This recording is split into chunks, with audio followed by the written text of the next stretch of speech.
ही नहीं चाहता।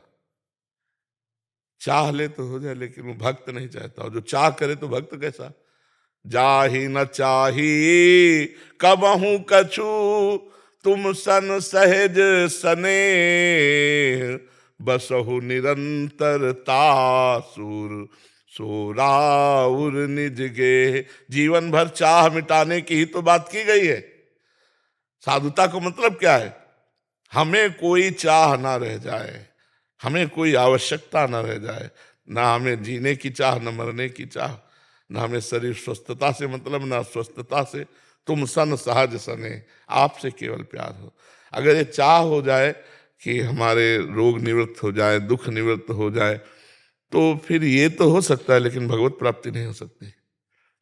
भगवत प्राप्ति तभी होती है, हे नाथ आपका दिया हुआ हर दुख मुस्कुरा कर सहूंगा, ना आपसे कहूंगा ना किसी से कहूंगा। प्यार का मतलब क्या होता है? प्यार, भक्त का मतलब होता है प्यार करने वाला भगवान को। और प्यार का मतलब क्या होता है? अपना विस्मरण हो जाना, केवल प्यारे का स्मरण। अपने दुख दर्द का स्मरण रहा तो फिर भक्ति का रंग क्या? भक्ति का रंग है प्यारे के स्मरण में मगन रहना और अपने को भूल जाना। और ज्ञान का रंग है सब कुछ भूल जाना, केवल मैं में स्थित हो जाना। और भक्ति का है मैं को भूल जाना, केवल तू में स्थित हो जाना। और माया का है मैं और तू। ये प्रेम जो है ना, बहुत सब कोई नहीं कर सकता। प्रेम प्रेम सब कोई कहे, प्रेम निर्वाह करना कठिन। चढ़ के मैन तुरंग पे चलिबो पावक माय, प्रेम पंथ अति कठिन है सबको निभात नाय। अपनी कोई परवाह नहीं। फिर प्रेम क्या है? अपने दुख दर्द की चिंता रही तो शरीराभिमानी, फिर प्रेम क्या है? महाराज जी, इसी प्रश्न को अगर दूसरे दृष्टिकोण से देखें महाराज जी, ये तो भक्त की स्थिति हो गई, वो नहीं चाह रहा। इनका एक भाव ये भी इसमें दर्शाया इन्होंने कि प्रभु जैसे अपने भक्त को, जैसे अभी दुख आया तो वो तो सर्वशक्तिमान है। वो सही पूछो तो दुख है ही नहीं, तुम्हें दिखाई दे रहा है ना। स्वप्न में कोई तमाचा मारे तो आपको जागृत में तमाचा का क्षोभ होगा क्या? पर स्वप्न में हो तो लगेगा, तड़ाक से लगेगा। अगर जाग चुके हो तो हंसोगे। उसकी बात ये क्या है यार, कोई नहीं। समुद्र में एक आदमी स्वप्न में डूब रहा था और बोला बचाओ, मैं समुद्र में डूब रहा। आवाज निकल गई उसकी। तो बाहर के लोग अब क्या करें, उसको कैसे बचाएं? नौका ले आवे, तैराक ले आवे, क्या करें आप बताओ? उसको केवल जगा दो। नौका तैराक की जरूरत नहीं है, उसको जगा दो। एक बूंद पानी नहीं है, वो उसमें डूब रहा है। समझ रहे ला? ऐसे ही जब ज्ञान में भक्ति में जग जाया जाता है तो भैया दुख होते हुए भी दुख नहीं है। जेहि जाने जग जाए हेराई, जागे जथा स्वपन भ्रम जाई। सत्य मानिए, आपसे सच्ची कह रहे हैं, इस शरीर को जो कष्ट है वो भयानक है। कितने कष्ट मतलब आपको, लेकिन जीरो, कोई कष्ट नहीं। आपको क्या महसूस हो रहा है कि मैं कष्ट में हूं इस समय वर्तमान में? और वर्तमान में भी कष्ट में हूं। तो कष्ट ऐसे जैसे आपको पीड़ा हो रही और हम देख रहे हैं, पर हम पीड़ा में नहीं। ये मेरे भगवान की कृपा नहीं दिखाई दे रही? अब विचार करो, भगवान अपने भक्त का प्रारब्ध मिटा सकते हैं, लेकिन भगवान प्रारब्ध नहीं मिटाते, प्रारब्ध भोगने की सामर्थ्य देते हैं। कानून है, वो तोड़ सकते हैं। जगन्नाथपुरी के माधवदास बाबा, उनको संग्रहणी रोग हुआ तो बार बार सोच, 10-20 बार सोच हो तो आदमी की हालत खराब हो जाए। वृद्ध संत तो बेहोश हो गए। जब होश आया तो सुगंध, तो उन्होंने कहा कि कुटिया में तो दुर्गंध थी मल से। तो देखा समुद्र से लंगोटी धोते हुए आए जगन्नाथ जी स्वयं, नौ किशोर अवस्था, घनश्याम स्वरूप। तो उनका कौन हो सकता है जो हमारी लंगोटी धोए? तो जब मुड़े तो देखा रे कमल लोचन भगवान। तो कहा जय जय। हाँ बाबा, ये क्या कर रहे हो आप? मुझे दास की लंगोटी आप धो? तो बाबा तुम्हारे पास और कोई है क्या? बोले प्रभु आपके सिवा तो कोई नहीं। तो बोले जिसका मेरे सिवा कोई नहीं है उसकी स्वयं मैं सेवा करता हूं। भगवान कहते हैं ना योगक्षेमम कराम में, हम नहीं कहा कि मैं करवा देता हूं, नहीं तो जय विजय को भेज देते। कितने भगवान के पार्षद हैं, भगवान किसी को वो स्वयं बोलते हैं योगक्षेमम वहां में हम मैं। तो यही प्रश्न किया था श्री बाबा ने ठाकुर जी से कि तो जय जय फिर प्रारब्ध ही नष्ट कर दो, इससे तो अच्छा कि हम आपको देख रहे हैं कि मल भरी लंगोटी धो रहे हो, तो इससे अच्छा हमारा। बोले बाबा अगर अभी प्रारब्ध हम मिटा देंगे तो फिर अगला जन्म हो जाएगा, इसलिए तुमको हम साथ ले चलना चाहते हैं, तो तुम प्रारब्ध भोग लो, मैं लंगोटी धो रहा हूं तुम्हारी। तो सच्ची मानिए आप, ये सब कष्ट हैं, पर इतना प्यार, इतना दुलार, इतना आनंद वो दिए हैं कि उसी आनंद के बल से ऐसी बुरी स्थिति में भी ये सब हो रहा है। तो कैसे शिकायत करोगे आप बताओ? हमें पता है कि हमने बहुत बड़ी गलती की, अब हमको 100 लठ खानी, और वो 100 लठ में तो 90 तो माफ कर दिए और 10 ऐसे उठा रहे हैं और बस छुआ देते हैं।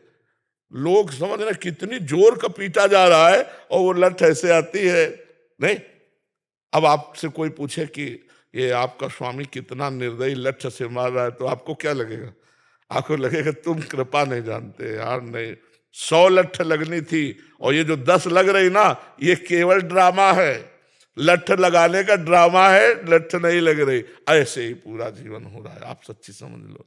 केवल दुख का एक ड्रामा है, दुख नहीं है। भगवान अपने जन को दुख देते हैं। अरे आनंद समुद्र उनकी, मतलब उनके, हम बता रहे कि वाणी आगे बोल नहीं सकती कि वो कितना सुख देते हैं। बचपन से निकले थे, माँ परिवार सब संसार के राग का त्याग करके, तो क्या वो हमको दुख देंगे?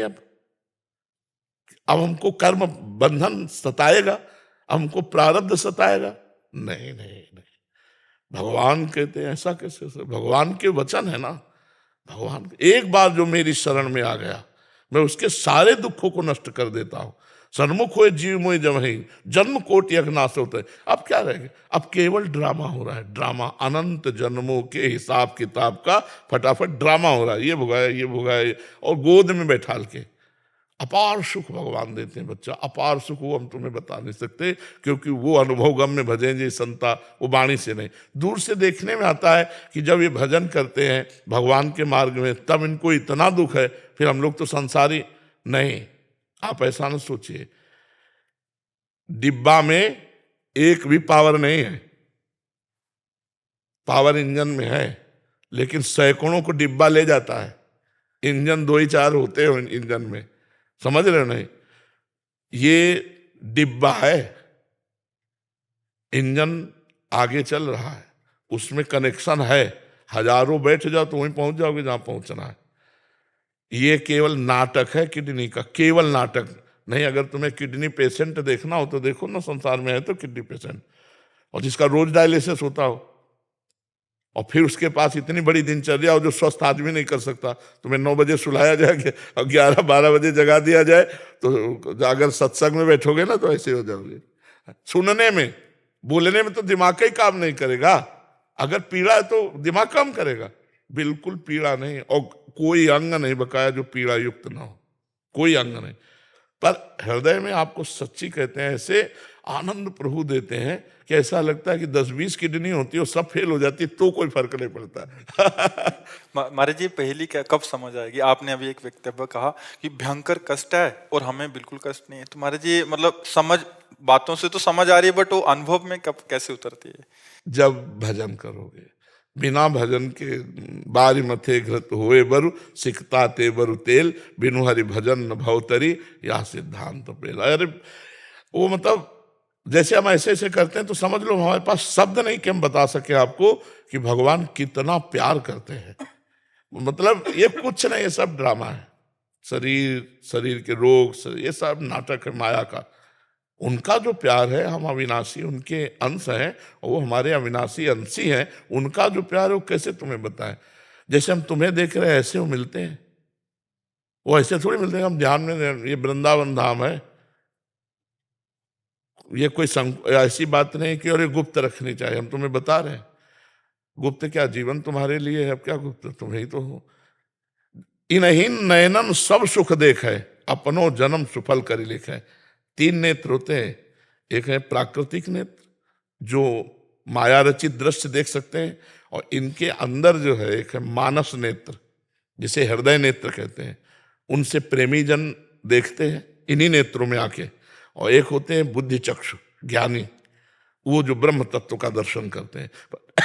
गोलक यही होते हैं, नेत्र गोलक यही होते हैं, नेत्रेंद्रिय बदल जाती है, एक हो जाती है प्रेममयी और एक होती है ब्रह्ममयी ज्ञानमयी। वो जिधर देखता सर्वम खलमिदम ब्रह्म, वो जिधर देखता जित देखो तित श्याममयी। दृष्टि बदल गई, गोलक यही रहते हैं, नेत्र गोलक यही रहते हैं, दृष्टि बदल जाती है। समझ रहे ना बच्चा? बहुत प्यार भगवान करते हैं, बहुत प्यार करते हैं। उनके प्यार की जय हो। अपनी अधमता और प्रभु के प्यार की होड़ लगी है, इसीलिए सबको कहते हैं नाम जप करो। क्योंकि देखो, जब भीष्म जैसे महापुरुष बाल ब्रह्मचारी को 6 महीना बाणों की सैया, तो अपने लोगों के कितना हिसाब किताब है, तो सारे हिसाब किताब को भगवान नष्ट करने का वादा कर रहे हैं। सर्वधर्मान परित्यज्य मामेकम शरणम व्रज तो अहम त्वाम सर्व पापेभ्यो मोक्षयिष्यामि मा शुचा। एकदम फिट अब जा रहे हैं, अपने प्रभु के पास जा रहे हैं, एकदम क्लियर, न संचित कर्म रह गया, न क्रियमाण और न प्रारब्ध, और भगवान की प्राप्ति। कितना बढ़िया हो गया, थोड़ा थोड़ा थोड़ा करके फटाफट सब भुगवा दिया। आप देखो बड़े महापुरुषों को देखो, रामकृष्ण परमहंस जी के कैंसर, भाई जी हनुमान प्रसाद पोद्दार जी के उदर में कैंसर, स्वामी राम सुखदास जी के शीश पर कैंसर हुआ था ब्रह्मरंध्र के पास। तो कई बड़े बड़े महापुरुष, तो ये महापुरुषों को क्या हुआ? नहीं नहीं, खत्म। अनंत जन्मों का प्रारब्ध भस्म। प्रारब्ध बहुत प्रबल होता है, उसे भोगना ही होता है, भोग के ही काटने में सफलता है। अगर उसको मिटाने में सफल हो गए तुम, तो फिर असफल हो जाओगे भगवत प्राप्ति में। इसीलिए कोई भी संत प्रारब्ध नहीं मिटाता। बड़े बड़े संत प्रारब्ध को भोग लेते हैं। 108 गोपाल शास्त्र नाम का रोज पाठ और 3 परिक्रमा गिरिराज जी की, और उनको लकवा मार गए। अब न परिक्रमा और न पाठ, क्योंकि बोलने में ही परेशान। तो उड़िया बाबा हरि बाबा गए और जाकर कहा, बाबा तुम संकल्प कर लो तो भारत का लकवा मिट जाए, फिर आप अपने शरीर को लिए क्यों पड़े हो? आपके पास इतनी सामग्री है कि संकल्प करो, अभी ठीक हो जाओ। 108 गोपाल शास्त्र नाम का पाठ रोज, कितनी बड़ी बात है। और 3 परिक्रमा गिरिराज जी की, और लकवा मार गया। तब उन्होंने मुस्कुरा के कहा, बाबा परीक्षा ले रहे हो क्या? ब्रह्मास्त्र का प्रयोग मच्छर मारने के लिए नहीं किया जाता। ब्रह्मास्त्र का प्रयोग मच्छर मारने के लिए नहीं किया। तो शरीर के प्रारब्ध को भोग लिया, लेकिन वो अपने भजन को उस शरीर प्रारब्ध नष्ट के लिए नहीं दिया। इसलिए चतुर वही रामय भजे थे चतुर। जब उस कोटि का भजन होगा ना, तो आप इस प्रश्न का उत्तर अपने आप समझ जाओगे। और जब तक अपने माला 2 माला 4 माला, तो लगता है कि भगवान हमें जुखाम न हो, हमें बुखार न हो, हमें ये रोग न। अरे नहीं, प्रेम में सही ये शरीर के राग की बात, तभी हम कहते हैं यहाँ सब प्रेम थोड़ी करते हैं, यहाँ तो सब प्रेम का दुरुपयोग करते हैं। हम आपसे प्रेम करते हैं, हमारे मन की बात मानो, ये प्रेम है। इसे स्वार्थ कहते हैं, काम कहते हैं, वासना कहते हैं, राग कहते हैं। प्रेम का मतलब है हम आपसे प्रेम करते हैं, आपको सुख देंगे, आपके अनुकूल हम चलेंगे, आप जो पसंद करोगे वही आपको लाके देंगे। प्रेम का मतलब प्यारे को सुख पहुंचाना। प्यारे से सुख लेना थोड़ी होता है। जोई जोई प्यारो करे सोई मोहि भावे। तो फिर प्रश्न कैसे रह जाता है कि भगवान प्रारब्ध मिटा दें? नहीं नहीं नहीं, खूब अच्छा है, खूब आनंद है। जो स्वस्थ शरीर भगवान से विमुख है वो सोचनीय है, और अस्वस्थ शरीर हो, मन भगवान में हो, बदनी, क्या उसमें फर्क पड़ता है? मन ही तो सुख दुख का भोगता होता है। और वो सावई मना कृष्ण पदारविंदे हो, वो प्रियालाल के चरणों में आनंद भोग रहा है, फिर क्या मतलब है? तो मन को प्रभु में लगाओ, खूब नाम जप करो, प्रारब्ध क्रियमाण संचित तीनों उनके चरणों में समर्पित कर दो, तो प्रारब्ध के भोगने की सामर्थ्य दे देंगे, क्रियमाण को निष्फल कर देंगे और संचित को भस्म कर देंगे। जीवन आनंदमय हो जाएगा।